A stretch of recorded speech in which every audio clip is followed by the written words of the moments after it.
안녕하세요. 잡박사전 진행의 정혜윤입니다. 오늘은 이라윤, 유혜빈 아나운서와 함께합니다. 안녕하세요. 안녕하세요. 하루가 다르게 변하는 일터의 풍경 속에서 가끔은 내 속도만 너무 느린 건 아닐까 조급해지기도 합니다. 하지만 방향을 정확히 알고 있다면 조금 늦어도 괜찮지 않을까요? 이 쏟아지는 정보 속에서 나에게 꼭 맞는 기회를 찾아내는 길, 올바른 방향을 찾기 위해서는 그만큼 많이 알고 배우는 것도 중요하겠죠. 저희 잡박사전이 여러분의 내일을 위한 알찬 정보들을 꽉 채워서 전해드리도록 하겠습니다. 먼저 주요 뉴스 요약해드리는 잡뉴스 헤드라인 시간입니다. 첫 번째 소식입니다. 올해 1분기 비수도권 취업자가 13만 명 늘어 증가폭이 수도권의 약 2.5배에 달한 것으로 나타났습니다. 16일 국가데이터처에 따르면 고용률과 경제활동 참가율 역시 비수도권에서 더 큰 폭으로 개선되며 지방 중심의 고용 회복 흐름이 뚜렷해졌습니다. 이는 지역사랑 상품권 우대와 공공기관 지역 인재 채용 등 정부의 지방 주도 성장 정책이 고용시장에 긍정적인 영향을 미친 결과로 분석됩니다. 특히 고용 한파를 겪고 있는 청년층에서도 비수도권의 고용률은 상승한 반면 수도권은 하락해 대조적인 모습을 보였습니다. 정부는 지역 경제 회복 흐름이 이어지도록 민생 예산을 신속히 집행하고 지방 주도 일자리 정책을 지속해서 추진할 방침입니다. 다음 소식입니다. 고용노동부가 올해부터 법정 공휴일이 된 5월 1일 노동절에는 다른 공휴일처럼 대체 휴일을 적용할 수 없다는 해석을 내놨습니다. 16일 노동부는 노동절이 별도 법률에서 특정된 유급 휴일인 만큼 다른 날로 대체할 수 없다고 밝혔습니다. 이에 따라 노동절에 출근하는 시급제와 1급제 근로자는 유급 휴일분과 가산수당이 더해져 최대 2.5배의 임금을 받을 수 있습니다. 월급제 근로자는 기본급 외에 하루치 급여와 휴일 가산수당을 추가로 받습니다. 또한 5인 미만 사업장도 노동절은 반드시 유급 휴일로 보장해야 합니다. 다만 근로기준법상 가산수당 규정은 적용되지 않기 때문에 휴일 가산수당은 붙지 않는다고 밝혔습니다. 다음 뉴스입니다. 최저임금 지급 원칙도 지키지 않고 외국인 노동자에게 일을 시켜온 외국인 고용사업장이 대거 적발됐습니다. 피해자들은 고용노동부 관리 바뀐 계절 노동자들입니다. 15일 고용노동부는 전남 고흥군의 고용사업장 7곳을 점검한 결과 7곳 모두 노동관계법 위반이 드러났다고 밝혔습니다. 수천만 원 규모의 임금 체불과 부실한 안전조치는 물론 중간 브로커가 매월 임금의 일부를 가로챈 사실도 확인됐습니다. 계절 노동자는 지자체가 선발하고 관리해 근로감독보호망에서 소외된 만큼 이들도 고용허가제처럼 정부 관리체계 안에 들어와야 한다는 지적이 이어져 왔습니다. 고용노동부는 상반기까지 관련 종합대책을 발표할 예정입니다. 김 장관은 현장의 체류 지원 체계를 더욱 촘촘히 점검할 필요성을 보여줬다면서 관계부처와 협의해 근본적 문제 해결을 위한 제도 개선 방안을 마련하겠다고 말했습니다. 지금까지 잡뉴스 헤드라인 전해드렸는데요. 이번에는 실제 직업 현장으로 가보겠습니다. 다양한 직업을 직접 만나보고 그 속에서 일하는 사람들의 이야기를 들어보는 현장 속으로 시간입니다. 오늘은 이라윤 아나운서가 전해드립니다. 네, 현장의 생생한 목소리를 직접 담아내는 현장 속으로 시간입니다. 여러분 혹시 임신, 출산, 육아 코치라고 들어보신 적 있으신가요? 우리는 아이의 탄생을 축복하고 육아를 자연스러운 삶의 과정으로 받아들이지만 갑작스럽게 그 과정을 겪는 부모들에게는 낯설고 어려운 순간들의 연속이기도 합니다. 특히 임신과 출산, 그리고 육아 초기 단계에는 신체적 변화뿐만 아니라 심리적 불안과 정보 부족까지 겹치면서 누군가의 도움과 안내가 절실해지는 시기인데요. 오늘은 이러한 과정 속에서 부모의 곁을 지키면서 올바른 방향을 제시해주는 임신, 출산, 육아 코치에 대해 함께 알아보도록 하겠습니다. 네, 임신, 출산, 육아 코치는 임신 준비 단계부터 출산, 그리고 육아 초기까지 전반적인 과정을 전문적으로 안내하고 지원하는 역할을 합니다. 이들의 주요 업무는 단순한 정보 전달에 그치지 않는데요. 산모의 건강 상태에 맞는 생활 관리, 그리고 출산을 위한 준비 과정, 신생아 돌봄 방법, 수유와 수면 교육, 그리고 산후 회복까지 각 단계의 맞춤형 코칭을 하게 되는데요. 또한 최근에는 병원 중심의 의료 서비스에서 나아가 개인의 상황에 맞춘 맞춤형 관리의 중요성이 커지면서 임신, 출산, 육아 코치의 역할도 계속해서 확대되고 있습니다.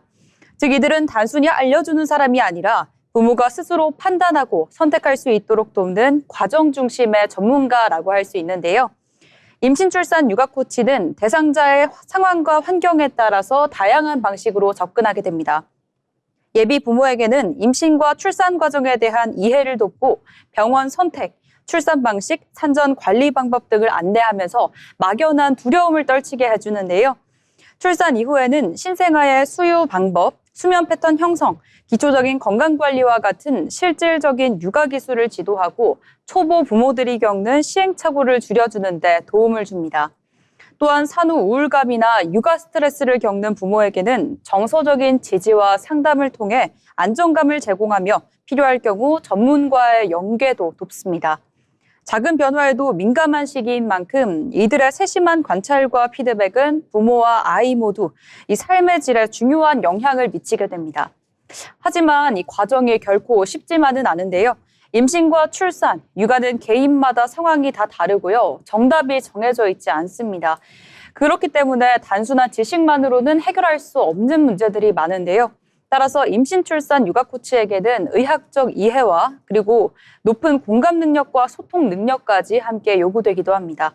또 장기간에 걸쳐 부모와 함께 호흡하고 지속적으로 관리하고 피드백을 제공해야 하기 때문에 책임감과 인내심 역시 중요한 요소인데요. 최근에는 저출산 시대 속에서도 아이를 잘 키우기 위한 관심이 높아지면서 이 분야의 전문 인력에 대한 수요가 점차 증가하고 있는 추세입니다. 네, 마지막으로 이 분야를 꿈꾸는 분들을 위한 팁에 대해서 알려드리도록 하겠습니다. 무엇보다 중요한 것은 관련 분야에 대한 체계적인 학습과 현장 경험입니다. 네, 간호, 보건, 아동 발달 등 기초적인 전문 지식을 바탕으로 실제 부모와 아이를 이해할 수 있는 경험을 쌓는 것이 굉장히 중요한데요. 끊임없이 변화하는 육아 트렌드에 대한 학습도 굉장히 필요합니다. 또한 무엇보다 중요한 것은 부모의 입장에서 생각하고 공감할 수 있는 태도인데요. 임신과 출산, 그리고 육아라는 긴 여정을 함께 하면서 누군가의 첫걸음을 지지해주는 임신, 출산, 육아 코치. 그들의 따뜻한 손길이 더 많은 가정의 안정과 희망으로 이어지기를 기대해봅니다. 지금까지 현장 속으로였습니다. 네, 임신 육아 코치에 대해 알아봤습니다. 누구나 처음은 너무나 어렵죠. 초보 엄마 아빠에게 육아의 막막함을 덜어주고 또 든든한 길잡이가 되어주는 직업이라는 생각이 듭니다. 네, 다음은 지금 바로 활용할 수 있는 실질적인 취업 정보를 전해드리는 오늘의 잡정보 시간입니다. 유예빈 아나운서 전해주시죠. 네, 요즘 짧은 기간 동안 실무 경험을 쌓을 수 있는 새로운 방식의 인턴이 주목받고 있습니다. 바로 마이크로 인턴십인데요. 기존 인턴십이 보통 3개월 이상 진행됐다면 최근에는 2주에서 4주, 길어도 한 달 내외로 짧게 운영되는 프로그램이 늘고 있습니다. 특히 스타트업이나 IT, 그리고 콘텐츠나 마케팅 직무를 중심으로 빠르게 확산되고 있는데요. 그렇다면 마이크로 인턴십은 구체적으로 어떤 특징이 있는지 자세하게 살펴보겠습니다. 마이크로 인턴십은 단순한 보조 업무가 아니라 실제 프로젝트 단위로 과제를 수행하는 방식입니다. 예를 들어 마케팅 직무에서는 SNS 콘텐츠 기획이나 광고 분석 업무가 있고요. 기획 직무에서는 서비스 개선이나 아이디어 제안이 있습니다. 또 데이터 직무에서는 간단한 데이터 정리와 인사이트 도출처럼 바로 실무에 연결되는 업무를 맡게 됩니다. 또 결과물로 제출하는 형태로 진행되기 때문에 짧은 기간 안에 성과를 만들어내는 경험을 할 수 있게 됩니다. 자, 그럼 이런 마이크로 인턴십이 늘어나는 이유는 채용 방식과도 연결이 되는데요. 최근 기업들은 얼마나 오래 일했는지보다는 실제로 무엇을 했는지 더 중요하게 봅니다. 그래서 서류나 면접을 통해 지원자의 문제 해결 능력과 실행력을 직접 확인하기 시작했는데요. 지원자 입장에서도 한 가지 직무에 오래 묶여있기보다는 여러 경험을 통해 빠르게 방향을 찾을 수 있다는 장점이 있습니다. 다만 현실적으로 주의해야 할 부분도 있습니다. 마이크로 인턴십은 기간이 짧은 만큼 성과를 빠르게 보여주는 게 핵심인데요. 단순 참여 경험만으로는 의미가 크지 않고 내가 맡은 역할과 기여도, 또 결과를 구체적으로 설명할 수 있어야 합니다. 또 일부 프로그램의 경우 무급이거나 보상이 낮은 경우도 있기 때문에 참여 전에 조건과 업무 범위를 반드시 확인해야 합니다. 마지막으로는 실제 채용과 연결되는지 그 여부도 확인해 보셔야겠습니다. 그렇다면 효과적으로 사용하려면 어떻게 활용하는 게 좋을까요? 지금 보시는 건 실제 마이크로 인턴십 자료인데요. 먼저 가장 중요한 것은 경험의 방향을 정하는 것입니다. 관심 있는 직무와 관련된 인턴십을 선택해서 경험을 쌓는 게 가장 중요하고요. 참여 이후에는 결과물을 반드시 정리해야 합니다. 단순히 인턴을 했다 해서 끝나는 게 아니라 어떤 문제를 해결하고 어떤 결과를 만들었는지 포트폴리오 형태로 만드는 게 중요합니다.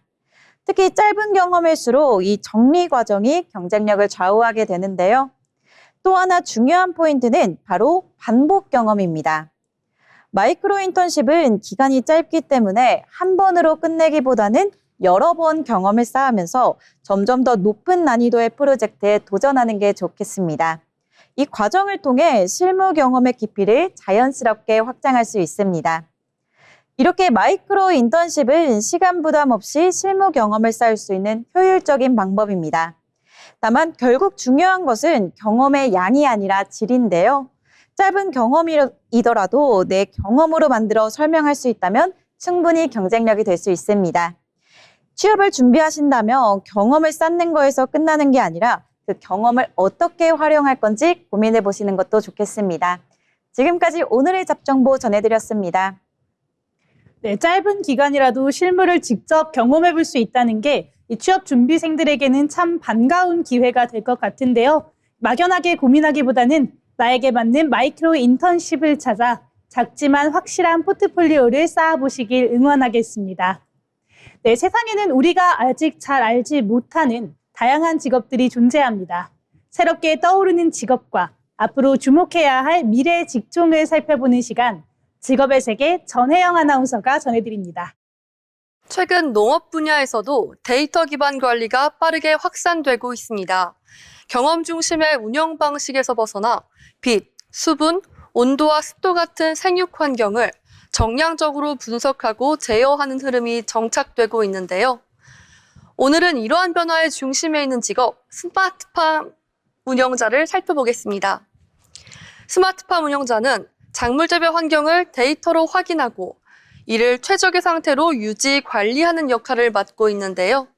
온실 내부의 온도와 습도, 광량, 관수시간 등을 실시간 등으로 점검하고 조절해 생산성을 높이는 것이 주요 업무입니다. 과거엔 농업인의 경험과 직관이 중요했다면 현재는 센서와 제어 장치, 그리고 데이터 분석을 기반으로 한 운영 방식이 효율성을 좌우하고 있습니다. 이에 따라 스마트팜 운영자는 단순 재배를 넘어 설비 운영과 데이터 해석, 환경 제어까지 수행하는 복합 직무로 확대되고 있습니다. 이 같은 변화는 전통 농업이 기술 산업으로 전환되는 흐름과 맞물려 있는데요. 실제로 자동화 설비와 환경 제어 시스템 도입이 늘고 있으며 관련 시장 역시 지속적인 성장세를 보이고 있습니다. 정부 또한 스마트 농업 확산과 전문 인력 양성을 위한 지원 정책을 강화하고 있는데요. 그렇다면 이 직업에는 어떤 역량이 필요할까요?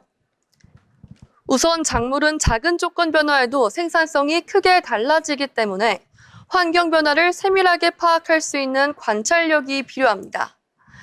또한 기계와 시스템 활용에 익숙하며 데이터를 지속적으로 확인, 관리하는 역량도 중요한데요. 이렇게 스마트팜 운영자는 농업과 기술이 결합된 분야에서 앞으로 더 필요한 직업으로 평가받고 있습니다.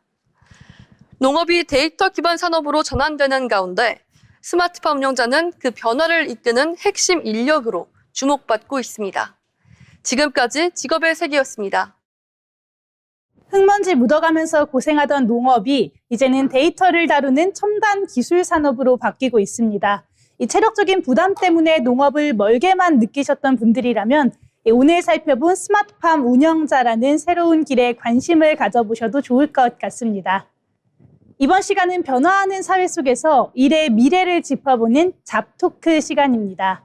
요즘 사무실 풍경이 참 많이 변했는데요. 예전에는 텅 빈 모니터를 보면서 기획안이나 보고서의 구성을 고민했다면 이제는 인공지능 창을 띄워두고 일하는 분들을 흔히 볼 수 있습니다.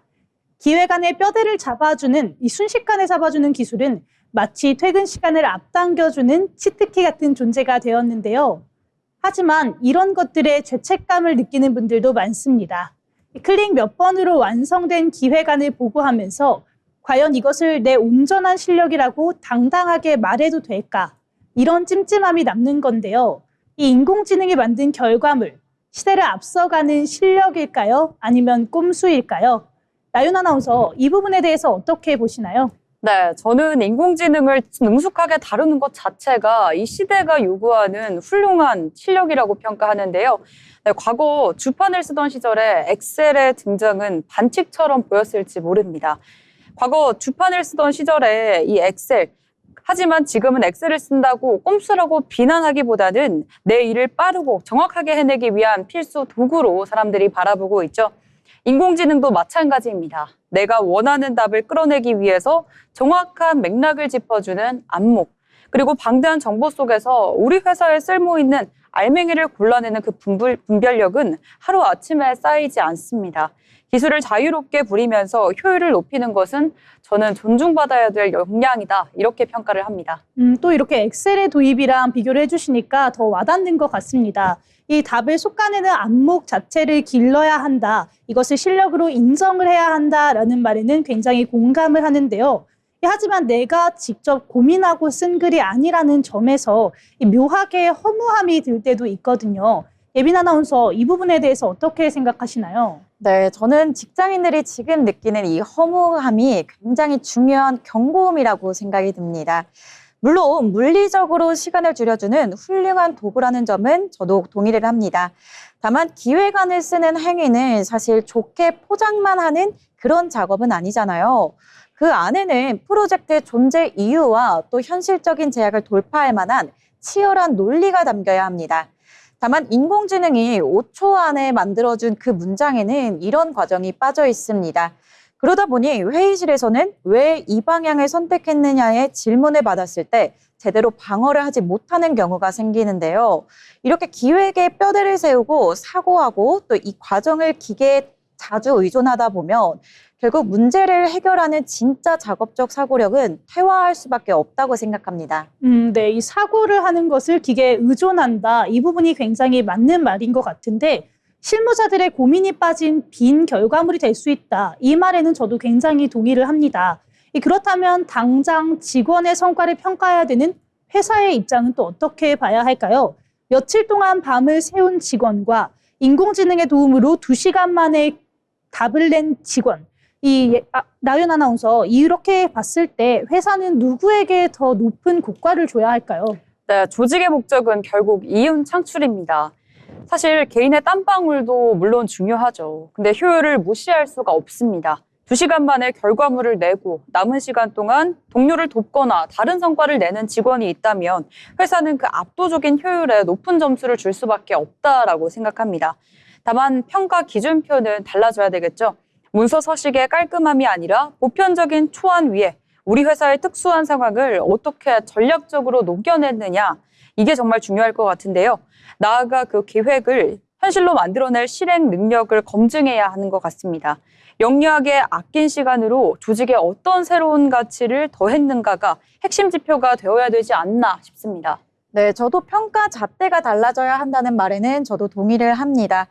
매끄러운 서류 작업이 모두에게 쉬워진 만큼 기계가 흉내낼 수 없는 사람만의 고유한 가치가 더 귀해질 것 같은데요. 인공지능은 그럴싸한 정답은 조합을 할 수 있지만 돌파구를 직관적으로 찾는다거나 감정적인 이해관계를 부드럽게 조율을 하지는 못합니다. 따라서 완벽한 문서 자체에 검수를 주기보다는 그 뒤에 숨어있는 직원의 통찰력을 해봐야 할 것 같은데요. 특히 예상치 못한 위기에서 어떤 융통성을 발휘하는지 지켜보는 그런 밀도 높은 평가가 중요해질 것 같습니다. 네, 이렇게 두 분의 말씀을 좀 듣고 나니까 인공지능이 일의 본질이 무엇인지에 대해서 다시 묻고 있는 것이 아닌가 이런 생각이 드는데요. 이 기술이라는 것은 타이핑의 수고로움을 줄여주었지만 머리를 비우고 편하게 일해라 이런 뜻은 절대 아닐 것 같습니다. 이 기계가 대신할 수 없는 치열한 고민에 소중한 시간을 더 쏟아라 이런 의미겠죠. 이 도구가 발전을 해도 최종 방향을 결정하고 책임을 지는 것은 사람의 몫이니까요. 이런 인공지능들을 잘 활용해서 잘 정리한 문장들 사이사이에 이런 사람만이 불어넣을 수 있는 실무자의 고민과 또 사고방식을 채워 넣는 일, 그것이 변화 속에서 우리가 증명해야 할 진짜 실력이 아닌가 싶습니다. 이 AI가 써준 기획안은 나의 실력일까 꼼수일까? 이 주제로 오늘 잡토크 함께 나눠봤습니다.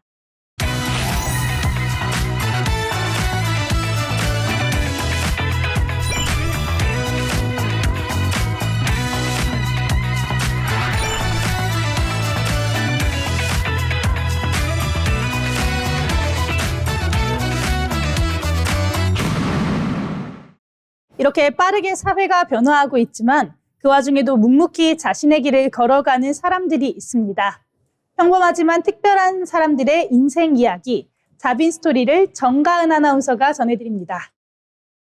모두가 화려한 스포트라이트의 중심에 서고 싶어 할 때 누군가는 아이들의 웃음소리가 가득한 먼지 쌓인 현장으로 향했습니다. 근엄한 왕의 얼굴로 기억되는 배우. 하지만 그 뒤에는 수백억 원의 빚을 지고도 아이들이 즐거우면 그만이다라고 말하는 웃음 짓는 한 아버지의 따스한 모습이 있었습니다. 오늘 자빈 스토리에서는 자신의 전 재산을 맞바꾼 놀이터에서 35년째 진짜 사랑을 이야기하고 있는 배우 임채무의 뜨거운 진심을 따라가 보겠습니다. 1973년 MBC 공채 탤런트로 데뷔한 그는 드라마 사랑과 진실로 폭발적인 인기를 끌며 안방극장을 장악했습니다. 사랑과 진실은 최고 시청률이 무려 70%를 상회하며 대한민국을 뒤흔든 국민 드라마가 되었는데요. 임채무님은 주인공 박형섭 역을 맡아 중후하면서도 지적인 매력을 선보이며 단숨에 일약 스타덤에 올랐습니다. 중후한 목소리와 젠틀한 이미지로 사랑받던 중 2006년 광고와 예능을 통해 친근하고 유쾌한 이미지로 변신하며 전 세대의 사랑을 받는 국민 배우가 되었습니다. 1980년대 드라마 촬영 중 유원지에서 소외된 아이들을 보고 누구나 마음껏 뛰어놀 수 있는 놀이터를 만들겠다는 결심을 하게 되는데요. 그것이 바로 사비 130억 원을 들여 만든 1990년 5월 경기도 양주시에 문을 연 두리랜드입니다. 개장 초기 입장료 2,000원이 없어 들어오지 못하는 가족들을 본 임채무님은 그 자리에서 입장료 폐지를 선언하기도 했는데요. 그날 이후 약 30년간 입장료 없이 운영하며 전국의 부모님들에게 큰 감동을 안겨주었습니다. 그러나 유지비는 천문학적으로 들다 보니 빚은 계속 쌓여만 갔습니다. 2006년에는 경영난으로 잠시 문을 닫기도 했고 이후 미세먼지로 인해 운영이 어려워지자 임채무님은 큰 결단을 내리게 됩니다. 그것은 바로 두리랜드를 실내 위주의 복합문화 공간으로 재단장하는 것인데요.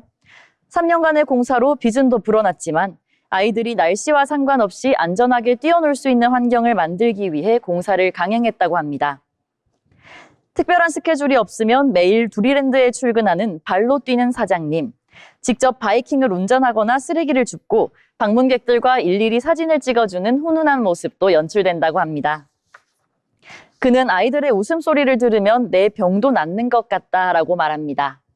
더불어 두리랜드를 할 수 있는 데까지 운영한 후 사회에 환원하거나 공공의 자산으로 남겨지길 바란다며 진정한 어린이들의 할아버지의 면모를 보여주고 있습니다. 화려한 조명 아래 박수갈채를 받는 스타의 삶보다 아이들의 해맑은 웃음소리를 지키는 빚쟁이 할아버지의 삶이 더 행복하다고 말하는 그. 처음 두리랜드를 만들 때 약속을 지키기 위해 그는 오늘도 가장 낮은 곳에서 땀방울을 흘립니다. 나보다 타인을 먼저 생각하는 그 따스한 이타심이 차가운 세상을 얼마나 온화하게 바꿀 수 있는지 우리는 이 평범하고도 위대한 배우의 뒷모습을 보며 배웁니다. 전 재산과 맞바꾼 웃음소리들이야말로 그가 평생을 바쳐 읽어낸 세상에서 가장 값진 출연료가 아닐까요? 지금까지 자빈 스토리였습니다. 전 재산을 들여서 아이들의 놀이터를 지켜낸 임채무 배우의 뚝심이 정말 대단하게 느껴집니다. 여러분도 오늘 하루쯤은 화려한 성공보다는 내 주변 사람들을 웃게 만들고 또 내가 진짜 행복할 수 있는 일이 무엇인지 한번 고민해 보시면 좋을 것 같습니다. 오늘의 자빈 스토리 배우 임채무였습니다.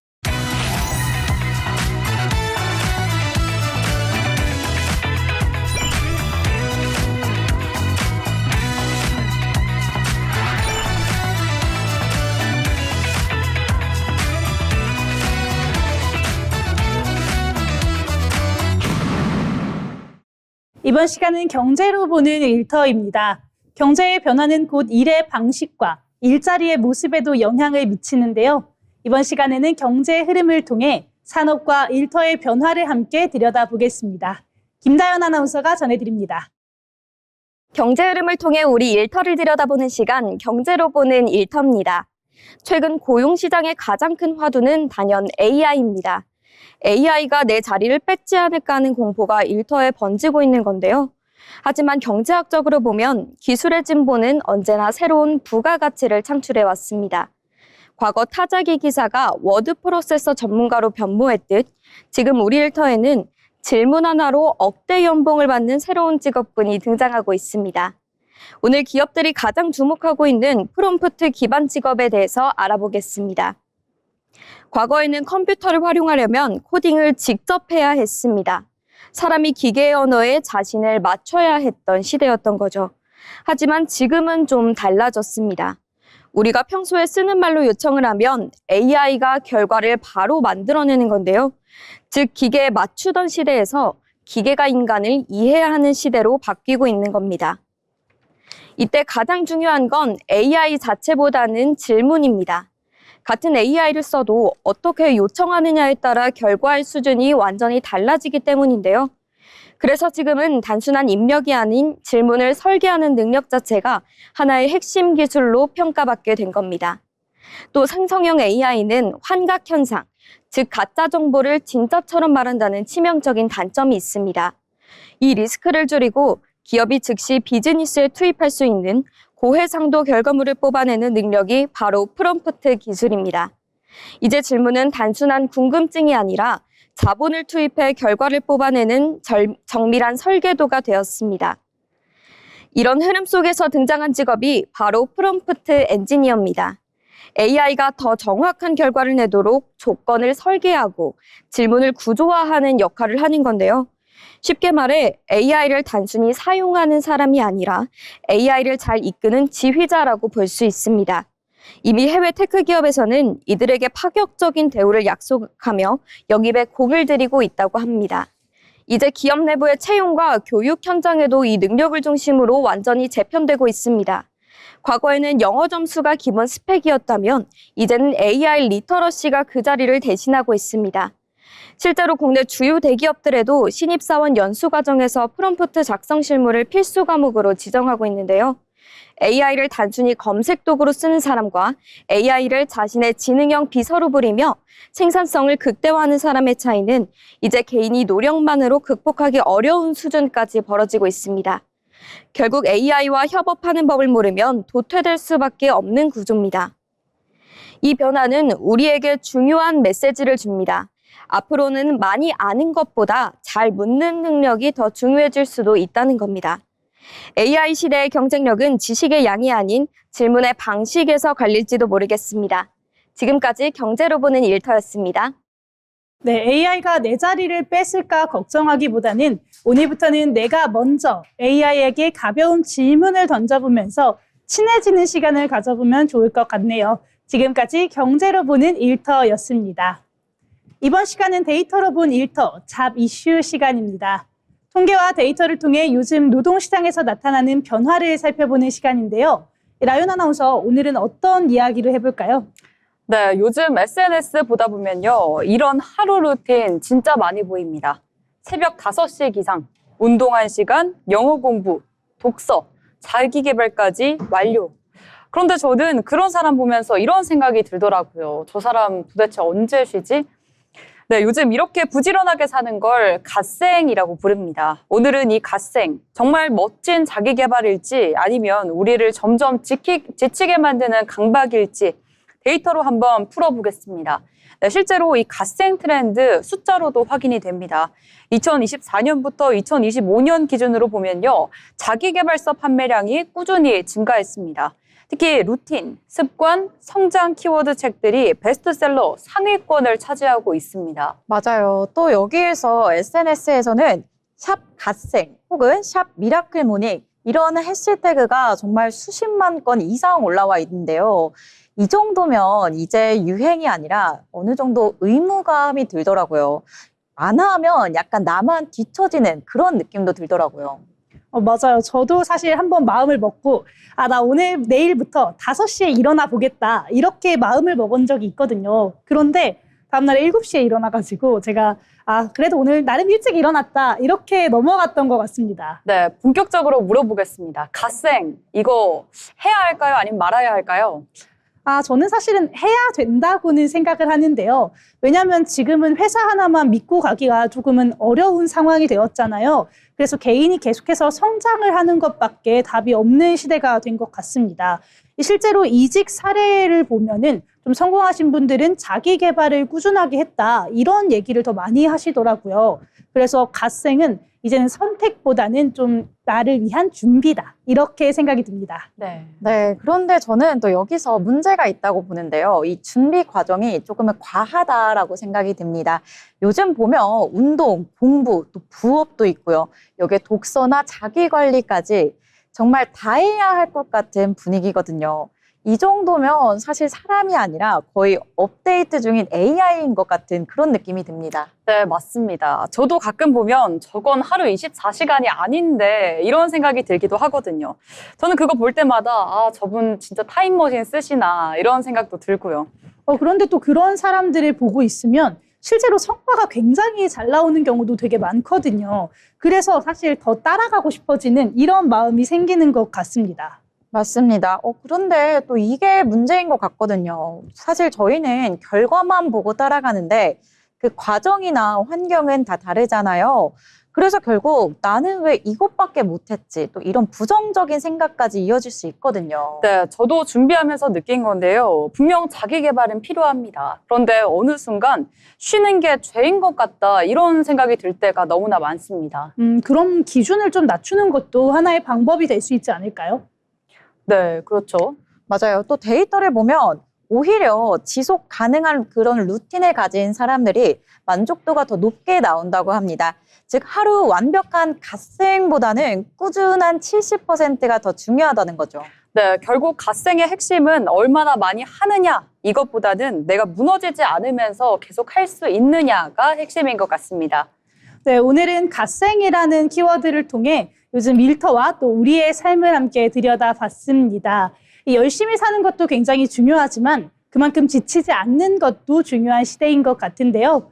혹시나 오늘 나 너무 쉬었나? 이런 생각이 드신다면 그것도 하나의 균형이라고 생각하시고 너무 자책하지 않으셔도 좋을 것 같습니다.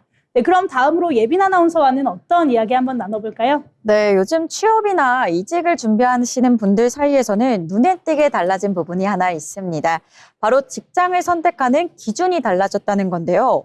과거에는 연봉이나 안정성이 가장 중요한 요소였다면 최근에는 일하는 환경이나 또 삶의 균형을 더 중요하게 보는 흐름이 나타나고 있습니다. 그래서 오늘은 직장인들이 선택 기준을 어떻게 변화시키고 있는지 그리고 노동시장에서는 어떤 영향이 나타나고 있는지 살펴보겠습니다. 먼저 우리 두 아나운서분들의 의견이 궁금한데요. 라윤 아나운서는 어떠신가요? 네, 저는 여전히 우선순위가 연봉인 것 같은데요. 네, 아무래도 생활과 직결되는 부분이다 보니까 현실적으로는 가장 먼저 고려하게 되는 부분인 것 같습니다. 저는 조금 다른데요. 사실 요즘은 연봉도 너무나도 중요하지만 이 워라밸이나 근무 환경 이런 것들도 중요하게 여겨지는 것 같습니다. 결국에 일을 내가 계속 오래 하려면 뭔가 나의 삶의 만족도가 굉장히 중요하지 않은가라는 생각이 들어요. 네, 이렇게 다양한 의견이 있는데요. 실제 데이터를 살펴봐도 뚜렷한 변화가 보입니다. 최근 조사 결과를 살펴보면 직장 선택 기준에서 워라밸과 근무 환경의 비중이 꾸준히 높아지고 있는 것으로 나타났는데요. 특히 MZ세대를 중심으로는 연봉보다는 일과 삶의 균형을 더 중요하게 보는 비율이 늘어나고 있습니다. 또 조직 문화나 개인의 성장 가능성 역시 주요 선택 기준으로 자리 잡고 있습니다. 네, 확실히 예전이랑은 확실히 분위기가 많이 달라진 것 같은데요. 연봉의 전부가 아니라는 인식이 좀 강해진 것 같습니다. 맞아요. 또 돈만 보고 선택을 했다가 금방 이직을 하는 경우도 점점 많아지고 있더라고요. 그렇죠. 그렇다면 구체적으로 어떤 요소들이 중요하게 작용하고 있는지 살펴보겠습니다. 현재 직장 선택 기준은 크게 세 가지로 나눠볼 수 있는데요. 첫 번째는 워라밸입니다. 퇴근 이후의 시간이나 휴식, 또 개인 생활을 굉장히 중요하게 보는 흐름이 증가하고 있습니다. 두 번째로는 조직 문화가 있습니다. 수평적인 분위기나 소통 방식, 또 업무 스트레스까지 고려하는 추세가 나타나고 있습니다. 세 번째로는 성장 가능성까지 살펴보는데요. 경력 개발이나 자기 개발, 또 장기적인 커리어 방향까지 고려합니다.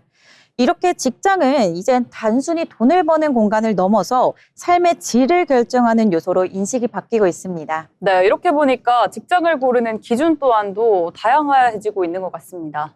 네, 맞아요. 이제는 사실 조건 하나만 보고 직장을 선택하기에는 좀 어려운 게 아닌가 이런 생각이 듭니다. 그렇죠. 말씀하셨던 것처럼 이런 변화에는 사실 또 다른 영향도 있는데요. 자신에게 맞는 환경을 찾으려는 움직임이 늘어나면서 이직이 더 잦아지는 경향도 있습니다. 특히 조건이 맞지 않는 경우에 빠르게 회사를 떠나는 선택도 이제는 자연스러워지고 있는데요. 이렇게 하다 보니 또 기업 입장에서도 단순히 연봉만으로는 인재를 유지하기 어려워지면서 근무 환경이나 또 조직 문화 개선에 더 많은 투자를 하고 있습니다. 네, 결국 기업도 변하지 않으면 사람을 잡기 힘든 어려운 구조가 되어가고 있네요. 네, 맞아요. 또 이제는 회사가 선택받는 시대다. 이 말이 굉장히 와닿는 것 같습니다. 그렇죠. 이제 이렇게 정리를 해보면 최근 직장 선택의 기준은 연봉 중심에서 이제는 삶의 균형과 성장 중심으로 이동하고 있는데요. 앞으로는 얼마나 많은 돈을 받느냐보다는 어떤 환경에서 일을 할 수 있느냐가 더 중요한 기준으로 보입니다.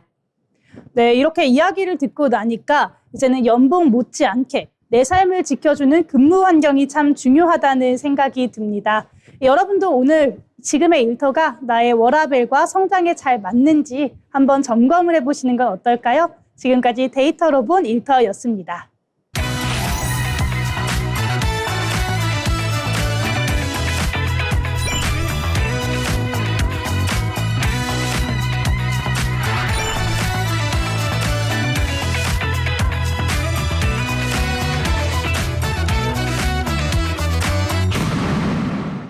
네, 기업의 특징과 산업 트렌드를 살펴보는 시간, 기업사전 기업을 알고 잡자. 이서영 아나운서가 준비했습니다.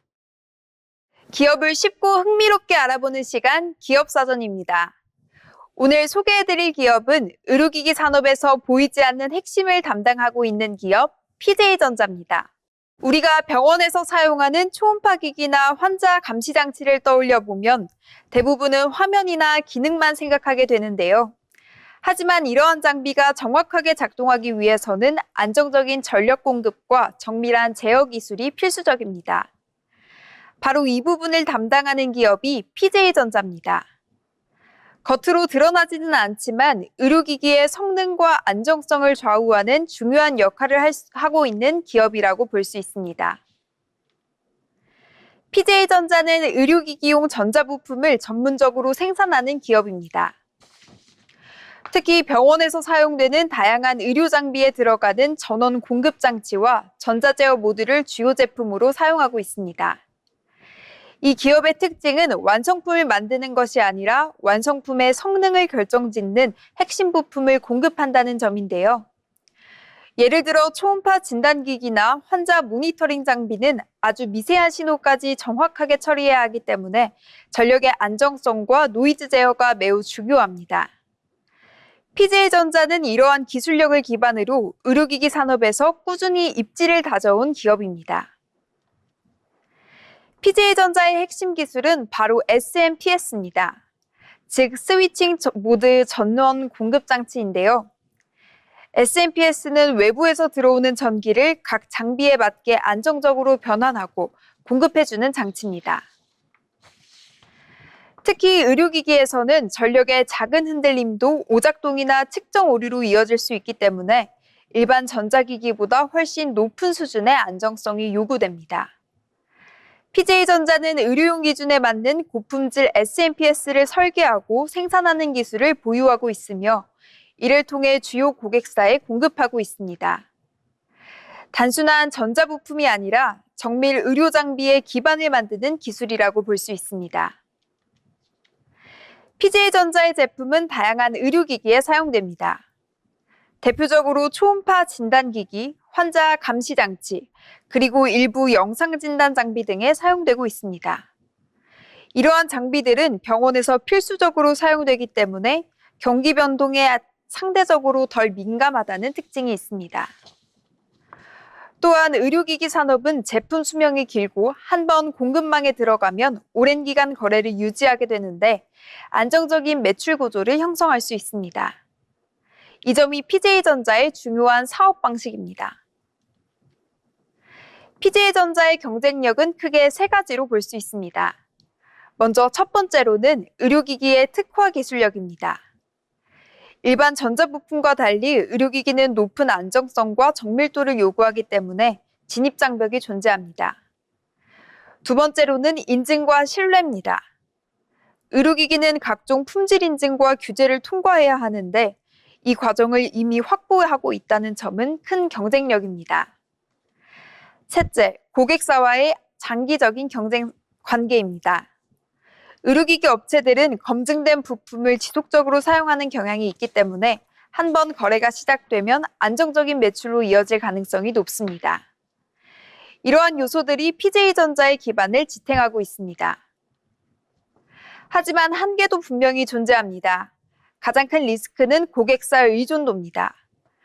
특정 의료기기 업체에 대한 매출 비중이 높을 경우 해당 기업의 실적 변화에 영향을 받을 수 있습니다. 또한 의료기기 산업은 규제와 인증 절차가 까다롭기 때문에 신규 제품 개발이나 시장 확대에 시간이 오래 걸릴 수 있습니다. 여기에 글로벌 경쟁도 점점 심화되고 있어서 기술 경쟁력을 지속적으로 유지하는 것이 중요합니다. 그럼에도 불구하고 PJ전자의 성장 가능성은 존재합니다. 고령화 사회로 진입하면서 의료기기 수요는 꾸준히 증가하고 있고 특히 초음파와 같은 비침습 진단기기의 활용도도 확대되고 있습니다. 이와 함께 관련 부품 시장 역시 지속적으로 성장할 것으로 예상됩니다. 또한 기술 고도화를 통해 글로벌 의료기기 시장으로서의 진출 가능성도 기대되고 있습니다. 정리해보면 PJ전자는 의료기기의 핵심 부품을 공급하는 기술 기반 사업으로 눈에 보이진 않지만 산업을 지탱하는 중요한 역할을 하고 있습니다. 화려한 완성품 기업은 아니지만 안정성과 기술력을 기반으로 꾸준히 성장해온 숨은 강자라고 볼 수 있습니다. 앞으로 의료 산업의 성장과 함께 어떤 흐름을 보여줄지 주목할 필요가 있겠습니다. 지금까지 기업사전 PJ전자였습니다.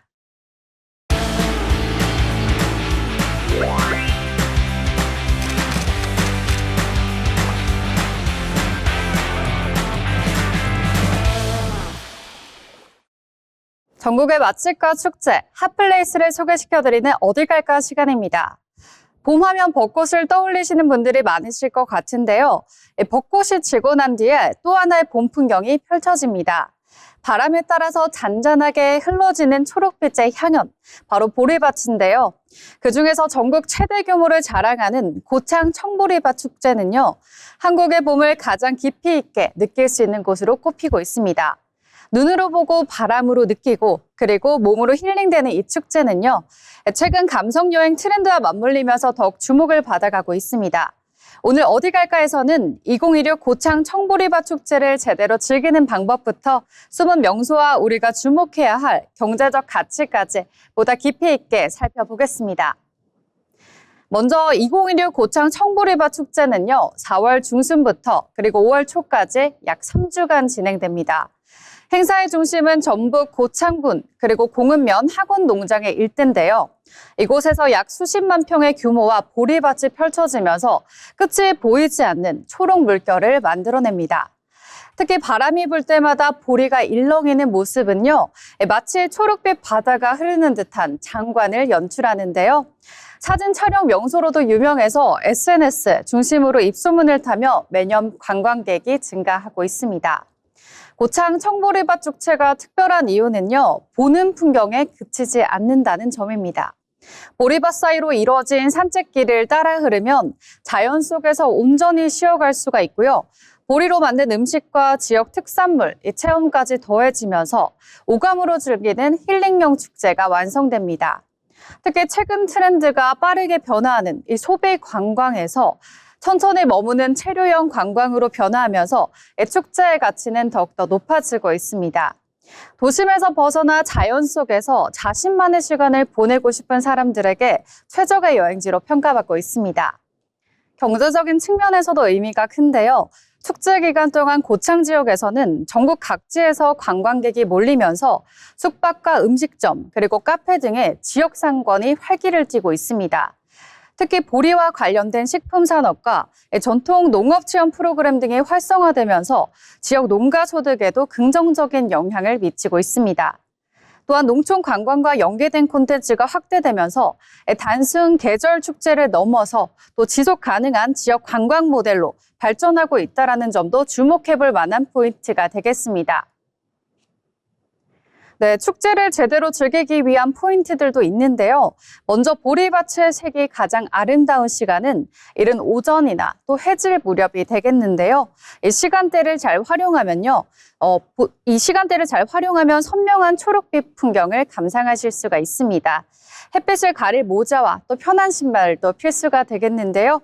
보리밭 규모가 크지 않기 때문에 걷는 시간보다 생각보다 길어질 수가 있기 때문입니다. 그래서 우리가 무엇보다 중요한 건 천천히 걷는 것입니다. 속도를 늦추고 자연을 바라보는 순간 축제의 진짜 매력을 느끼실 수 있을 겁니다. 빠르게 흘러가는 일상 속에서 잠시 멈춰보는 시간. 고창 청보리밭 축제는요, 자연이 전하는 가장 편안한 축제이자 마음을 챙겨주는 봄의 풍경이 되겠습니다. 다가오는 봄 속에서 초록빛 물결, 여러분들만의 여유로운 시간을 만들어 보시기 바랍니다. 지금까지 어디 갈까였습니다.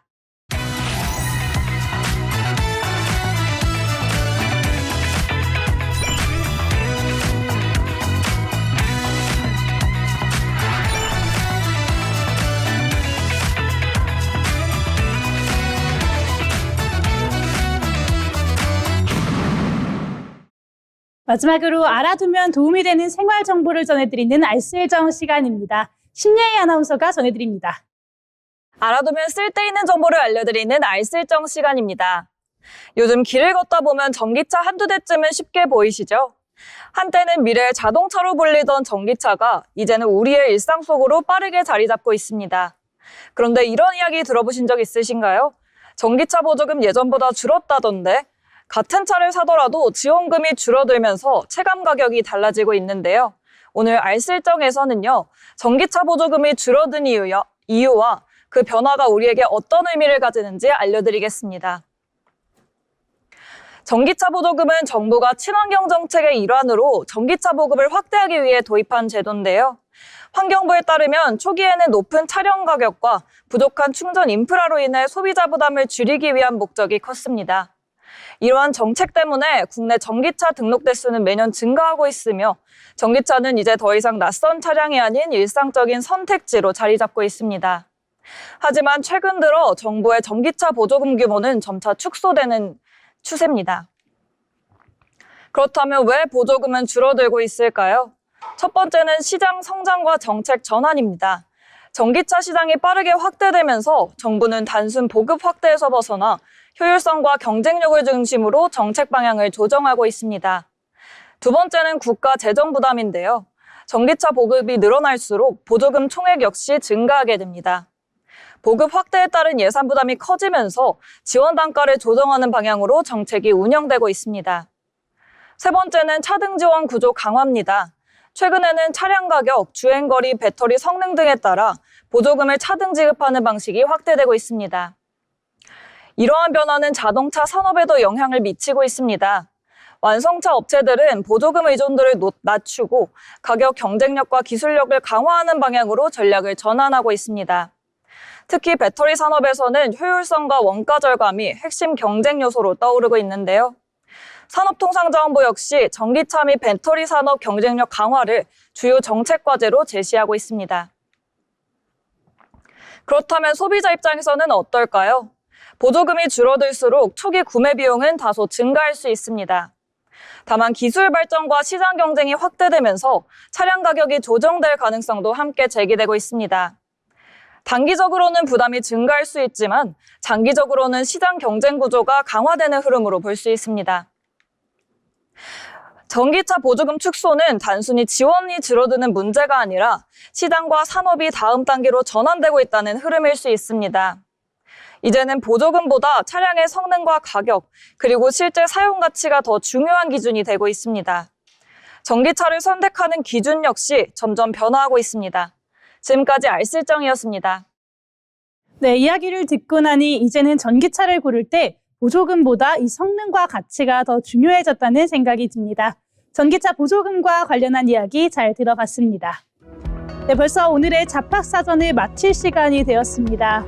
매일 쏟아지는 새로운 정보와 변화 속에서 가끔은 마음이 조급해질 때가 있으실 텐데요. 너무 서두르기보다는 오늘 하루도 내 속도에 맞춰서 묵묵히 일터를 지켜낸 스스로를 칭찬해 보시면 좋을 것 같습니다. 오늘 하루도 하루를 잘 살아낸 여러분의 내일이 더 빛나길 바라보겠습니다. 오늘도 시청해주신 여러분 고맙습니다.